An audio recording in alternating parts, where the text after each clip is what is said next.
Hello there, and we are live. I'd like to welcome everybody to the Let's Talk Fishing video podcast. My name is James. I'm going to be your host in the Let's Talk Fishing podcast, guys. Let's Talk Fishing podcast is brought to you by Crusher Lures, by Grant Rods, and by the American Bass Club. With me tonight, I have a very good friend of mine, a guy I talk to a couple times a week, and we're going to talk product.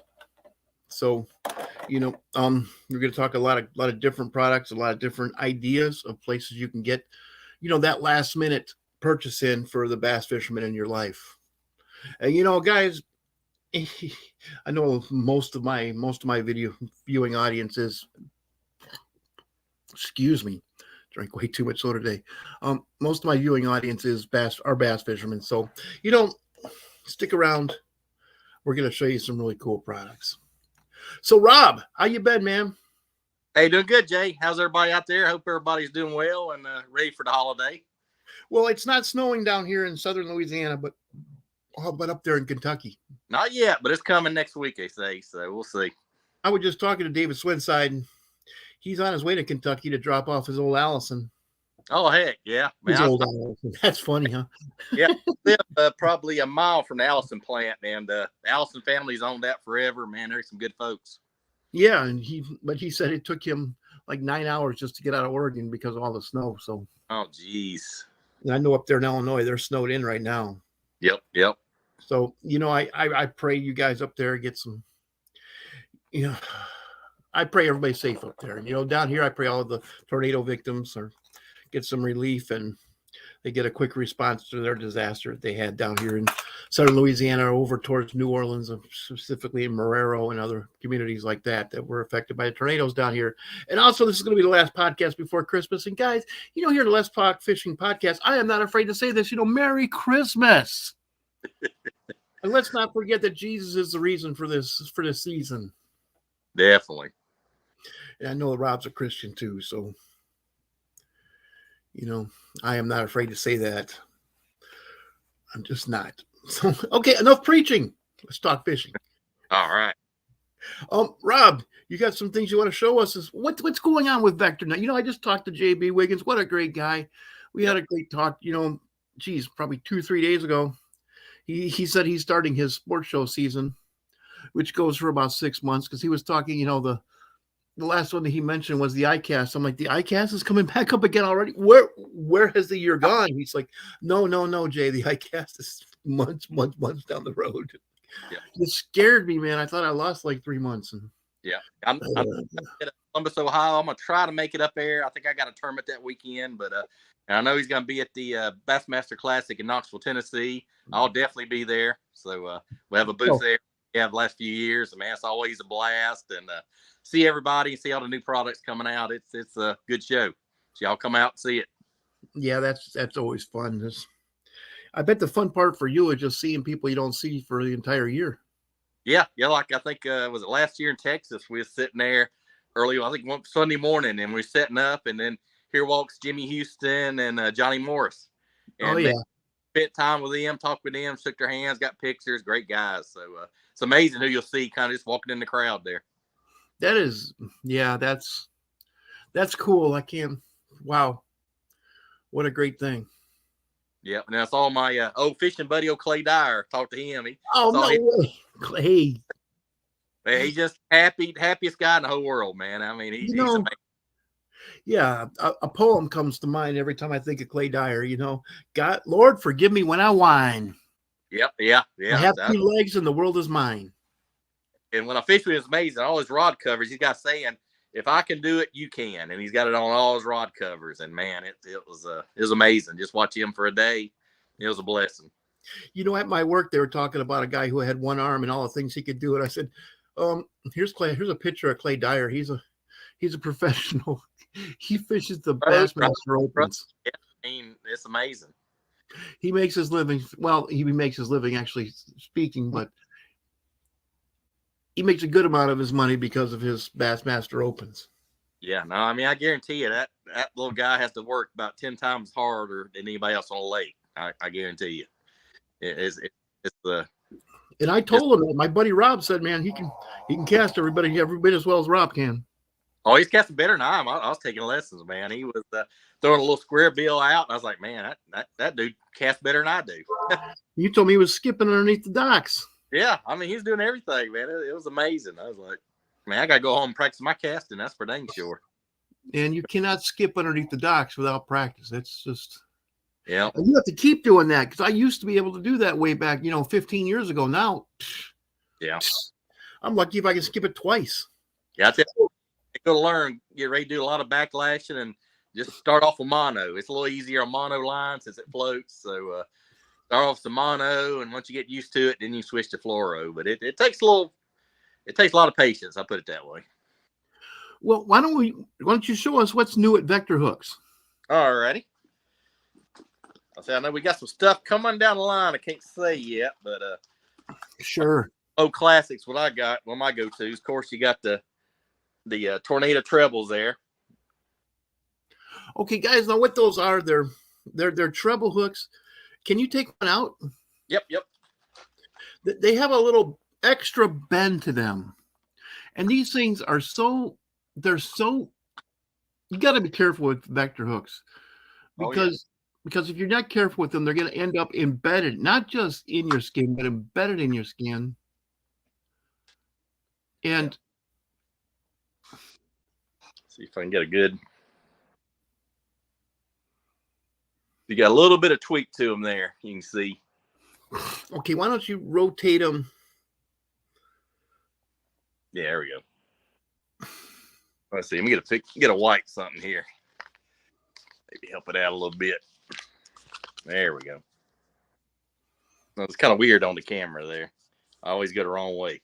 Yeah, go a little bit over the other way. Oh, there we go. Yeah, you see, guys, that has kind of a bend to it. And once those things, it is so sharp. All that fish has to do is breathe at that thing, and they're hooked. Oh yeah. And once they get pinned on a Vector hook, they're not coming off. And just like I said, be careful. Yep. Because that's one of the things I say. Freaking. I had Vector hooks on a jerkbait. I was fishing in a guy's boat, in the passenger seat. I put my hand down, and we went over a wave or a boat wake. Oh! Tornado treble got caught in my hand. I pulled it out of my hand. It wasn't very deep. So it's caught in my pants. Next thing I know, it's caught in the guy's seat. Yep. There's your one with a hand-tied feather on there, boy. I mean, you tie that to your spook or popper. That's what I remember. Pop ours used to come with that. Yep. And it says it got the same tweak to it, but yep. I mean, crankbaits and stuff. You can even put that on the back of a jerkbait, man. Yep. All kinds of good stuff there, huh? Yeah, and I know some guys will actually put a treble on the back of their buzzbait. If they have fish short striking their buzzbait, they'll put that on the back too. So that's kind of on the trailer hook, huh? Yep. When they short strike a lot, they'll do that. That helps. Just don't throw it around a lot of grass. Yeah. Or if you have algae going through the grass, that's feathers grab algae real quick. Oh yeah. And then probably the hook I've caught the most fish on, I'd say, is the finesse. I don't know if you see that too well. Finesse offset, and it really does a good job. Get it over here so you can see it. It's gonna be tricky. Just a little offset hook. Always go. That is a 1/0 offset. I use 4 to 5 inch worms on that. So is that a sickle? Just a little offset. It's just got the little. Oh, you see it right there. Get it over. Okay. It almost looked like a sickle hook, Yep. SICKLE. Yep. Yeah. And then said the 1/0 I use 4 to 5 inch worms on it, and then the 2/0 I use like the 6 inch robo worms or whatever. So, and what I'll do, I'll penetrate the worm and I'll lay that hook, this part of the hook on there, and I'll just lay it on top of the worm. And man, it really pins them. I mean, they get pinned on there and they're not coming off. And you know what I like? they have a size 2 Yep. wacky worm hook. Yep. I got some of those. Let's see. That's what I've been using for all of my wacky worming now. And I'm always looking for a better hook to skin hook. That's my latest thing, is skin hooking wacky worms. Yep. Actually, Brad and I were just talking about that in the last podcast. I have confidence with actually hooking the worm.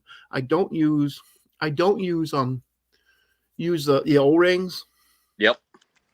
But now I'm not saying not to use the O-rings, guys, because of course it's going to work. Does it work? Of course it does. I have confidence in actually hooking the worm. Right. You can't teach an old angler new tricks. And you know what? The reason that you can't is because it's a confidence thing.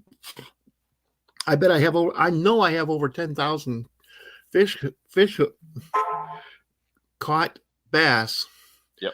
Wacky worming, because I used to do it every single night with my customers, because I don't know how to do that. That looks something I've never done. I'm like, I'll tell you, hook a lot on worm, and especially like the Nico is we say it too well, is actually the it's called the bait holder. The bait holder hook is a 2/0.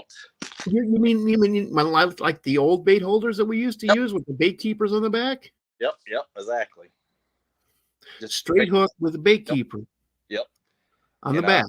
Yep, I'm doing a Nico. I put the weight on the in the head, and I'll put a little O-ring and hook that like that way, away from the worm. And boy, you talk about coming through grass, because when you have the the worm like right in here, the hook, and you're pulling it, it's almost like the line acts like a weed guard. And man, I fished in Gunnersville, and man, it come through the grass like I couldn't believe.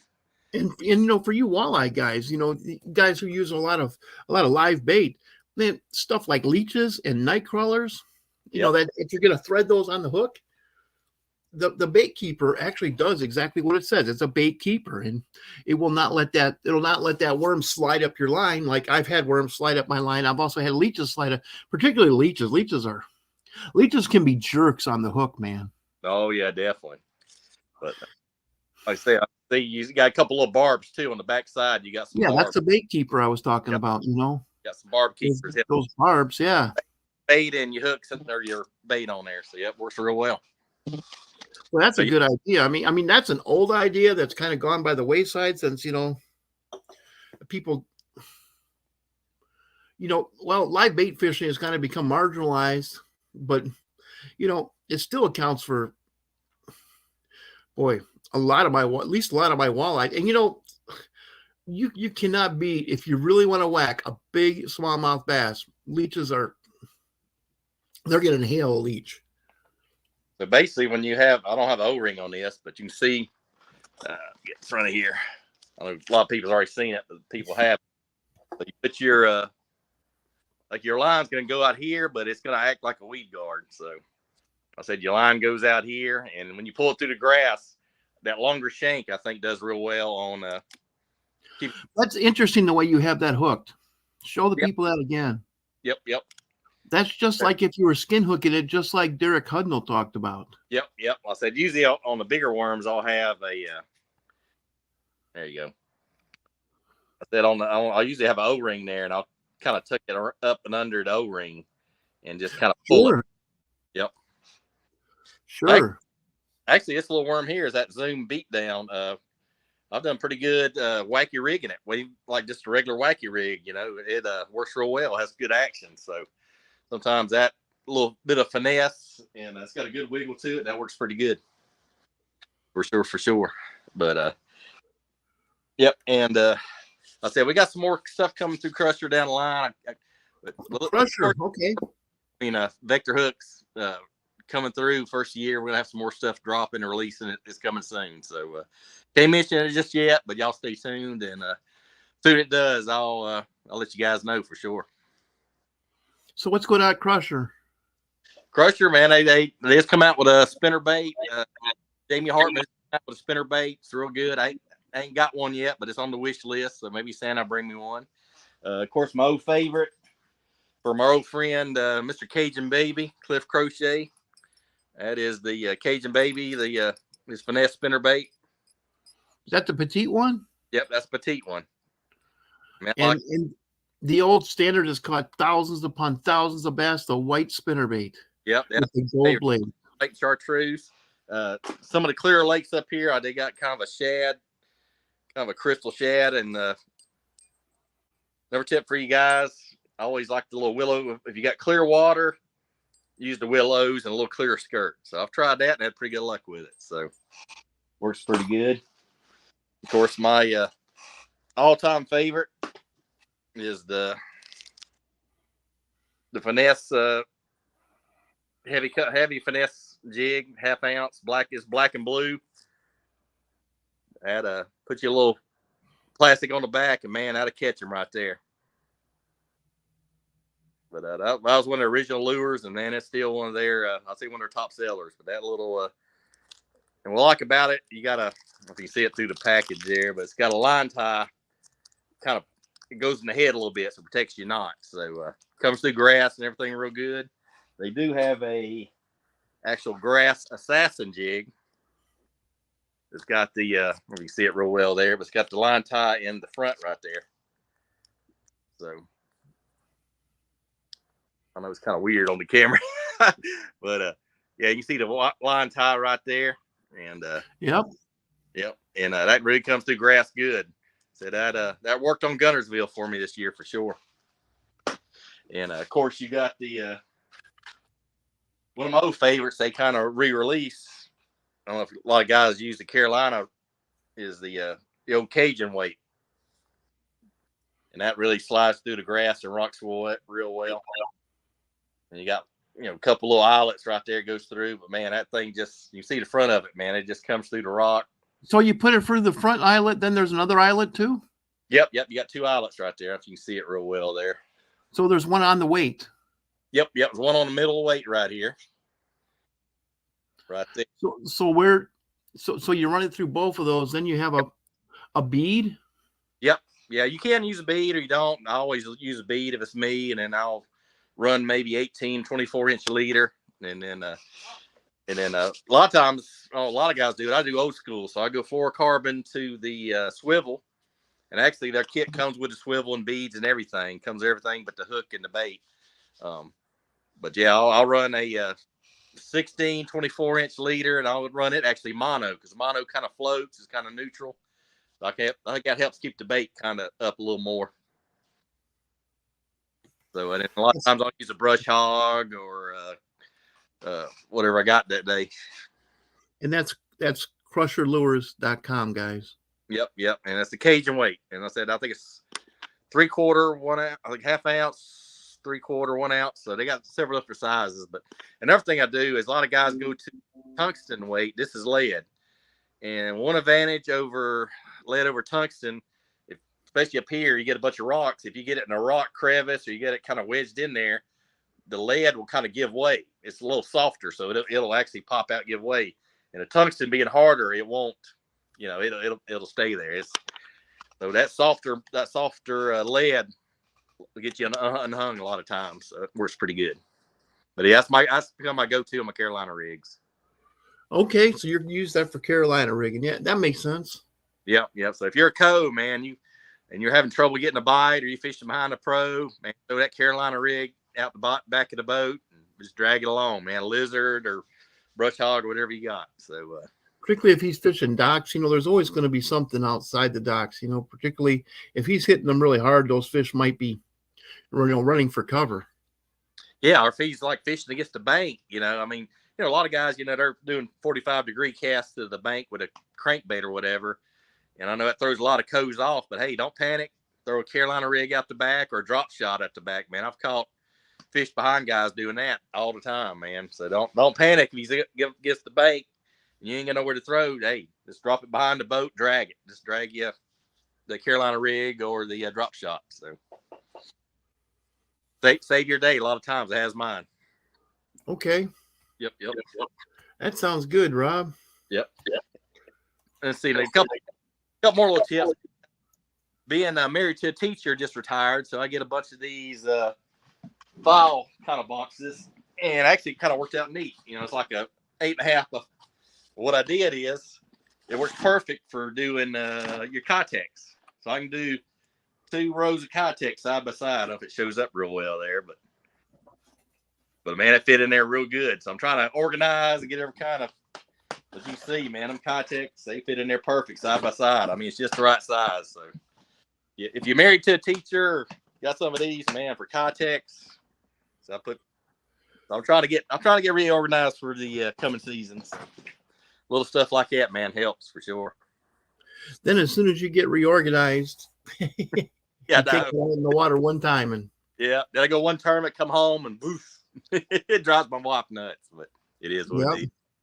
It is what it is. It is what it is. It is. Now I'll tell you, I did fish my first big bass Cabela's tour on Guntersville, and I did catch one check, and it's funny. There you go. I almost caught a 4-pounder, and it's funny. We was going back to weigh in, and my buddy's prop shaft broke, and so we had to get in and all that. But it's funny, if I'd have weighed in that hour, I wouldn't have got a check. It took us so long to catch. Something I've really had a lot of confidence in is the old mag draft, and that's a big one, huh? Big old swim bait. 5-inch, 6. I think it's 6-inch, but I like that treble hook. Goes in there.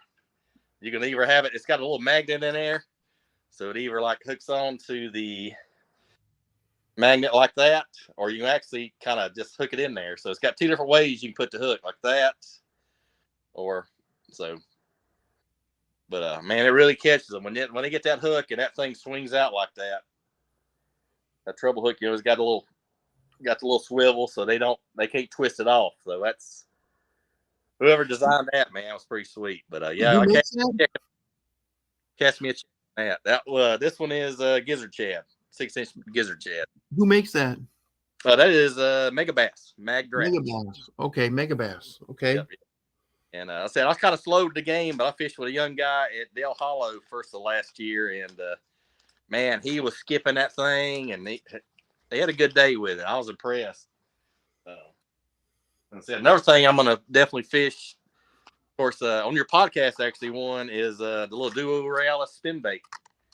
And, yeah, man, I'm looking forward to really getting intimate and getting a lot of time on the water with it. But man, it's for up here with the fish that they kind of suspend a lot up here in the clear water. I think that's going to be the deal, especially on Cumberland. You know what I like about those? When you cast them out, the spy bait is designed to fall horizontally. Jeez. Yeah, it's got a little tweak to it too. So yeah, so it kind of falls down. I don't know if the guys can see that real. I mean, the finish on it, I like that little chartreuse on the bottom. That's really going to be attractive for the smallmouth. But man, just the way it's designed and painted, man, I've been impressed with it. So I'm looking really forward to giving that a whirl. I actually got a couple of tournaments in January on some local lakes. I'm going to really put that to work. Little spinners on there, but yeah. So hopefully I can. I got a couple YouTube videos I've been watching with Mr. Swinside and some of the other guys that use it quite a bit. So hopefully I can get a keeper or 12 on that. Yeah, let's see. Oh, and then on that Duo's got these wiggle crawlers. I know Jay. Yeah, man. Yeah. Eat the little bitty worms, but man, I'm thinking I can put that on a drop shot and actually wacky drop shot. Yep. I mean, let's say 3.8 inches. Yep. See, and on this side, guys, geez, where is it? You can see there's a bulb on that. Yep. And there's no bulb on this side. So if you were gonna Nico rig this, you would insert your weight right here. Yep. And it's gonna fall almost perfectly. Yep. Because there's an air bubble up here. And I mean it's just gonna fall. But what I like to do is just skin hook that with a small hook. Yep. Man, just a small hook up here. And look at the action. Oh yeah. And that color too, man. Then you just, or if you wanted to, if you wanted to put that on a drop shot, this little thing is just gonna up. Oh yeah. And then you just. Oh yeah, I think actually you just hold your line still, and that thing's gonna flutter and float and dive and dart. So also 5.8. Yep. 5.8 inches, 15 pieces. Yeah, that's a good looking natural color too. 15 pieces. 15 pieces. I mean, that's, as far as I'm concerned, you get what you pay for. Oh yeah, definitely. And then another thing, guys, when I did a BFL wild card on Wheeler a few weeks ago, and second day, man, it got rough. Top to fees. It was probably 4 to 6 foot rollers, and a boater made a run to the dam. It was a pretty long run, but man, he was a good driver. And then coming back, we ended up spearing 3 or 4 waves. But if you're gonna run the big water, man, get you a motorcycle helmet. I got a full face. It was actually convertible, full face helmet. Actually, I had it when I was kind of motorcycling, but man, you got to have something like that. And it kept my face and everything dry, man. It made a big difference. I know Jake's partner coach, he had just goggles, and all the rain and all the water went down his rain suit and got soaked. Man, I felt bad for him, but that helmet made a big difference on that rough water. And in the early spring. Rob, I think I started out my professional career as a walleye fisherman. Yep. And when you're doing tournaments in December, yep, January, February, March, yep, up in the Northland, where sometimes they're canceled because the body of water, like the Mississippi River or the Illinois River, is iced in. Yep. Yep.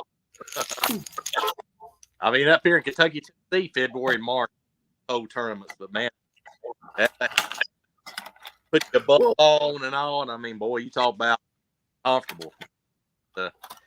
It's a lot. Sure. Former months, I got safe faces. Use it. Well, a lot of guys up there, even back in the mid '90s when I started fishing those tournaments, guys, I was wondering, why are they wearing motorcycle tournaments? Well, the guys wearing the motorcycle helmets don't have, smiles or frozen in their face. Well, there are no bugs when it's 20 degrees outside, but your face gets frozen in. Then you hit a rainstorm doing about 60, and you have the hail hitting you and the rain hitting you, and that's no fun. Well, rain hitting you at 70 miles an hour is no fun at all. Yeah. Yeah, and it's about, I say 50% of the boats have the console in front of you, but half time you don't, so you're wide open. So. Yep. Have some good quality equipment. So. We have a comment. I didn't notice that earlier. Braxton Duhan. He said, "I'm late, but better than never." Thank you, Braxton. I appreciate you coming on, buddy. I hope you catch some fish this winter. Braxton lives in southern Louisiana. Oh, he cool. Fishes the high school trail. So, Braxton, if you have any questions, please don't hesitate to ask. And thank you for tuning. Man, Braxton. Also, I showed this at the last podcast too, but I'm going to show it again. Yep. Just because it's just too freaking. Yep. Braxton, man, high school, I could have never dreamed we'd have had a high school fishing team, man. Well, they didn't back in the 80s. Not back in our time. Ooh, I like that back on the bottom. There you see. Yeah, this is a dual reel. This is called a no-name crankbait. It's of course. Look at that square bill, man. That is going to hit. Like computer chip lip too, ain't it? It's a what? Is it computer chip lip or clear? I can't hardly see from here. It's got the computer. Yeah, it's hard to see, but yeah, I like that lip design. That's pretty cool. And it's Duo Realis, so that's going to be, that's duo-international.com. I'm going to put that up real quick. Yep.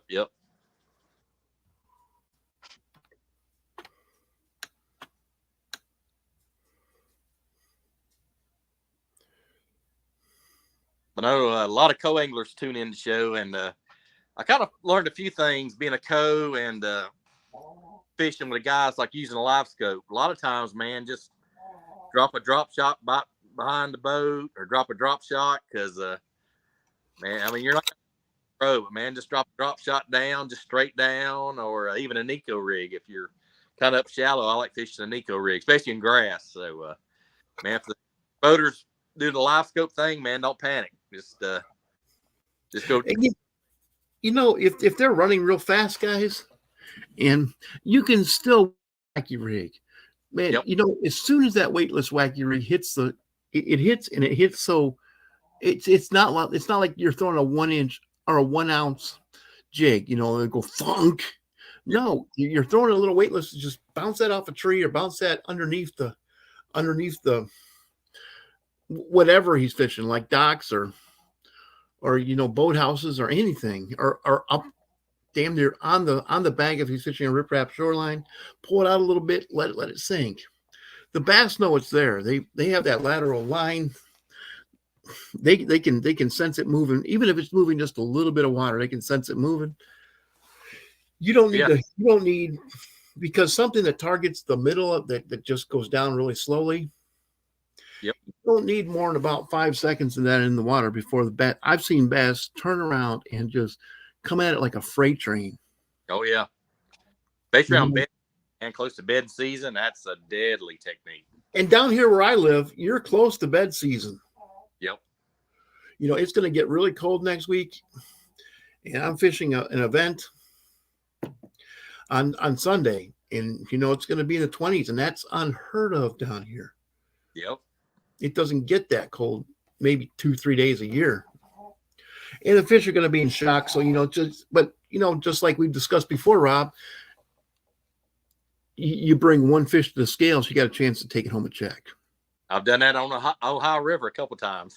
And made a check on one fish. But and another thing, guys, if your boater's like flipping a jig and he's burning down the bank, flip a Cinco. Put your Cinco on there, like an 1/8 ounce weight, and you can just flip behind him and get some fish that may not want to jig, but they'll eat the Cinco flipping it. I mean, you flip it, bounce a thing or two, pull it up, hit it. I mean, just fast flip and pitch it. So that works too. I've caught fish doing that as a co-angler.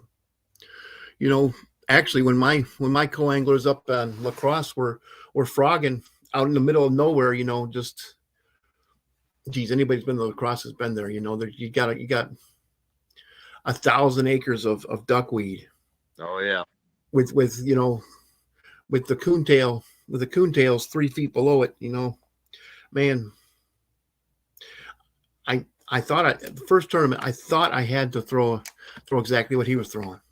Yep. Yeah. He turned to me. You're not really good at this, are you? Well, no. And so he's like, what's your specialty, man? What's your strength? And I said, wacky rigging. He said, weightless wacky rigging? Yeah.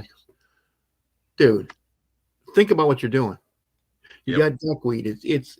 Water's like glass. I mean, everybody coontails 3 feet below it, and everybody's catching fish on frogs. Yep. What should you be doing? I said, wacky rigging. And I did that first cast. I brought in my first. That was one of the first. It was one of the only times I brought in a limit as a co-angler, and you can attest to that. A limit as a co-angler, damn. Yeah, that's usually in the money. Usually, yeah.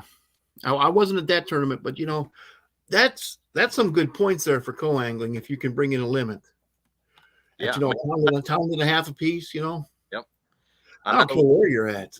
I know in the BFL, some of the older guys I've got to know that just fished it when it was red man, 10, 20 years ago. Says if you're a co on a BFL, if you bring at least 1 to 2 fish to scale every tournament, you'll make the regional. That's pretty true to form. Yeah, Braxton Doohan just said last year in Toledo it was 19 and he couldn't get anything.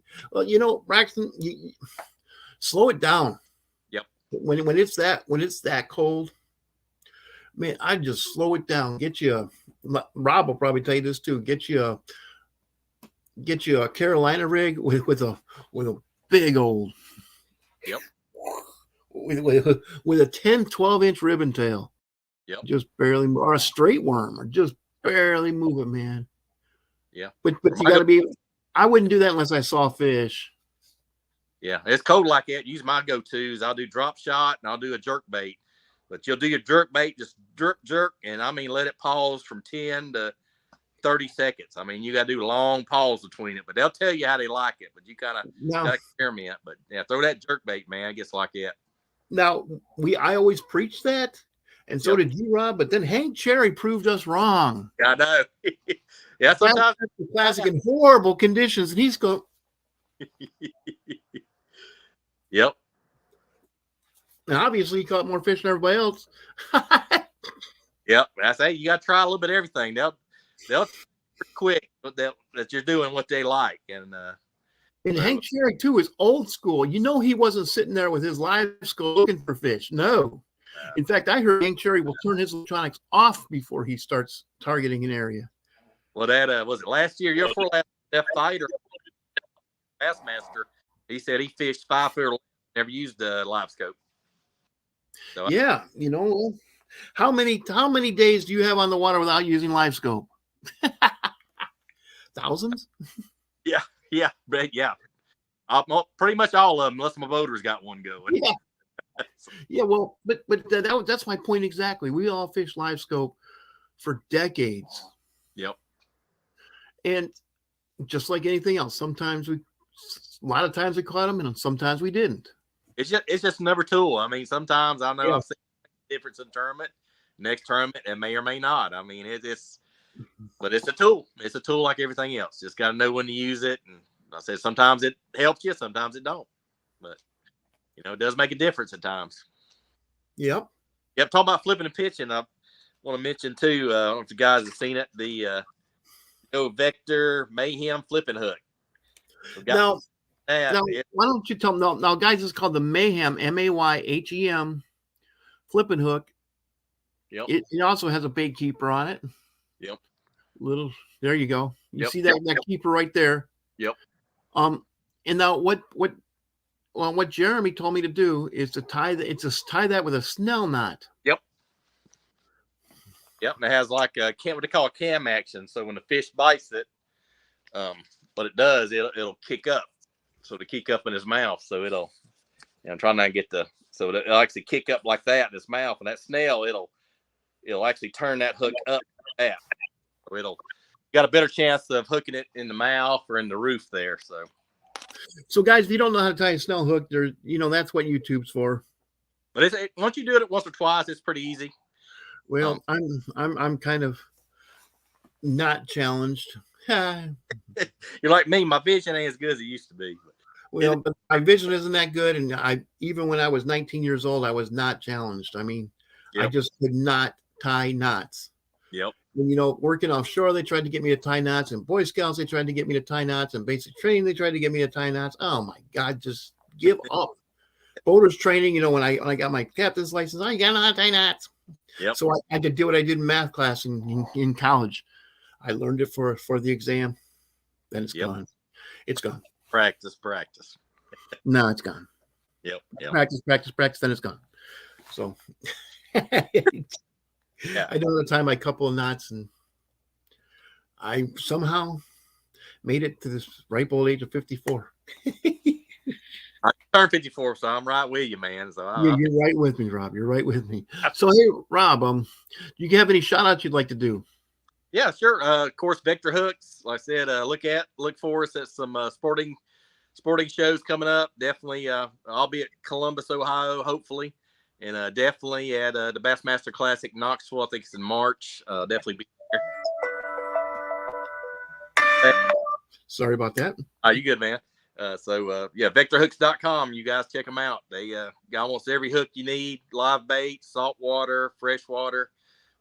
So go check them out, man. They'll I was only Yeah, hooked. guys, I actually I use vector hooks, and they my hands can attest to them. They have scars on them from them. They're incredibly sharp. Yep, won't bend out. They got corrosion resistance, so it works good. Okay, you have any other? Yeah, of course. Roger over at Crusher Lures. You want to check out Crusher Lures, man? They got jigs, spinner baits. They got a real good yellow hammer. I think it's yellow hammer. Rob, I'm gonna have to take this. All right. Keep talking. Hello. Yeah, but yeah, y'all check out Crusher Lures. What? Vicious Fishing Line. My wife might be. Check them out on viciousfishing.com. Works real well. Denise Angel. Of course, Cajun Lures. Set up here on the wall. Cajun Lures. They do plastic baits, worms, creature baits, whatnot. Would you like your phone number? And then it's 337-578-4412. Thank you. I do apologize about that. Person called me like 4 times. Yeah. Hey, you know how technical difficulties are. It only happens during podcasts too. Oh yeah. And then upriver, I've used upriver rod covers. Man, they're neoprene. Man, they float. So if you do like me, I'm clumsy. I knock one in the water, it floats up. And man, it really keeps the hooks from getting snagged up and all. So I've used upriver rod covers for a while. FX custom rod, you see up on the wall. I've used that for the last 3 years. And man, I've just been impressed with them. Light, the performance works real. All right, let me get something here real quick. Yeah, man, you good?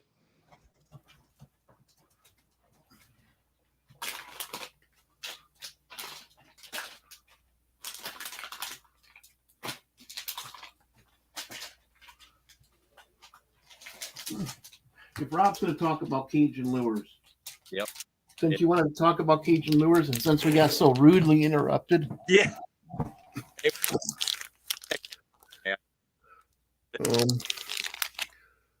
Catch them on a Cajun, man. Catch them on a Cajun. Oh, look at that. We were talking about those. Yep. Look at that color. Oh, man.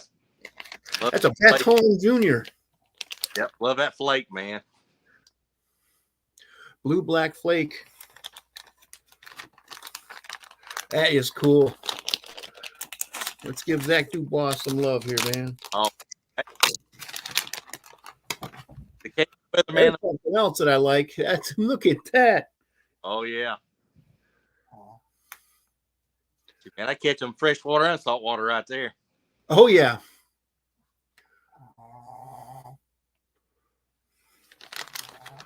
This is all Cajun, man. See?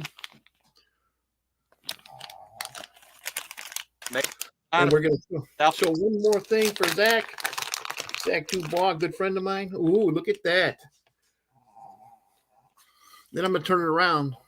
Okeechobee crawl, yep. Look at that. Yep. Green pumpkin and that blue, man. That's money right there. Flip that in your grass over there. Get bit. Down here, you flip that up against the cypress trees. Football, man, you get a smallmouth run off with it. Oh yeah, if you flip that up against the rocks. Yep. The football jig. Pull it down, air step it. Oh yeah. So Cajun lures, man. Cajun lures. Good old Zach Dubois fished with the man. He's great kid. Yep. And, kid. 25 years old. Made in Louisiana, designed to Louisiana, man. He's got a knack for it for sure, man. Yeah, the Zach Dubois is Louisiana. Yeah. Yep. And of course, they got Yeti coolers. I mean, Yeti's a standard in the industry. I mean, man, yeah. I've got a cup probably 4 or 5 years old, man. Still works like a champ. Woo tungsten. I got all my Woo tungsten weights there. Always do real good. Try not to forget anything. But And then for this year, I got a Vicious line. Yep. And then Woo's got a apparel company called Aguafly. I've got a few of their products I've been really happy with. So I've been testing out. So, but bless. Well, thank you very much, Rob. And I'd like to thank everybody for tuning into the Christmas edition of the Let's Talk Fishing video podcast. Man, the Let's Talk Fishing video podcast, guys, is brought to you by Crusher Lures, American Bass Club, and of course, Grant Rides. And thank you, Rob. My Thank good. you all, and happy Christmas holidays, and enjoy it. All right. With that, I'm going to end the podcast.